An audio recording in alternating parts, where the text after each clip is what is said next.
Hello viewers, welcome to my page Noor clothing. Noor clothing আপনাদের জন্য নিয়ে আসছে পার্টি শাড়ি। এটা হলো মিনা করা শাড়ি। এটা ব্লু শাড়ির সাথে আপনার ম্যাজেন্টা কন্ট্রাস্ট করা হয়েছে।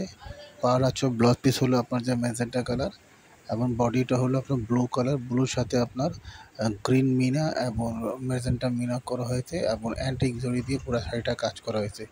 সেই শাড়িটা যে পার্টি শাড়ি, যারা পারচেজ করতে চান আপনার স্ক্রিনশট দিয়ে ইনবক্স করে দেবেন, আমি প্রাইসটা বলে দেবো। ওকে, আর যারা আমার ফেসবুক পেজটা লাইক করেন না, প্লিজ সবাই লাইক করে দেবেন। আমার আপলোডগুলো একটু শেয়ার করে দেবেন, যাতে আরও অন্য অন্য বোনরা যে দেখতে পারে, ভাইয়ারা দেখতে পারে, যাতে পারচেজ করতে পারে। তার জন্য সহযোগিতা একটু করে দিবেন। এবং নূর ক্লোদিং পেজটা আমার একটু লাইক করে দিবেন। এই আপনার নূর ক্লোদিং ইউটিউব চ্যানেলটা একটু লাইক করে দিবেন, সাবস্ক্রাইব করে দিবেন, যাতে আপনারা প্রতিদিন আপডেটগুলো আপনারা দেখতে পারেন। এবং অর্ডারটা আপনাদের স্ক্রিনশট দিয়ে আমাকে দিয়ে দেবেন। আর প্রসেসিং তো আপনারা সবাই জানেন। ঠিক আছে, আবার কথা বলছি নতুন ভিডিওতে। সবাই ভালো থাকবেন। আল্লাহ হাফিজ।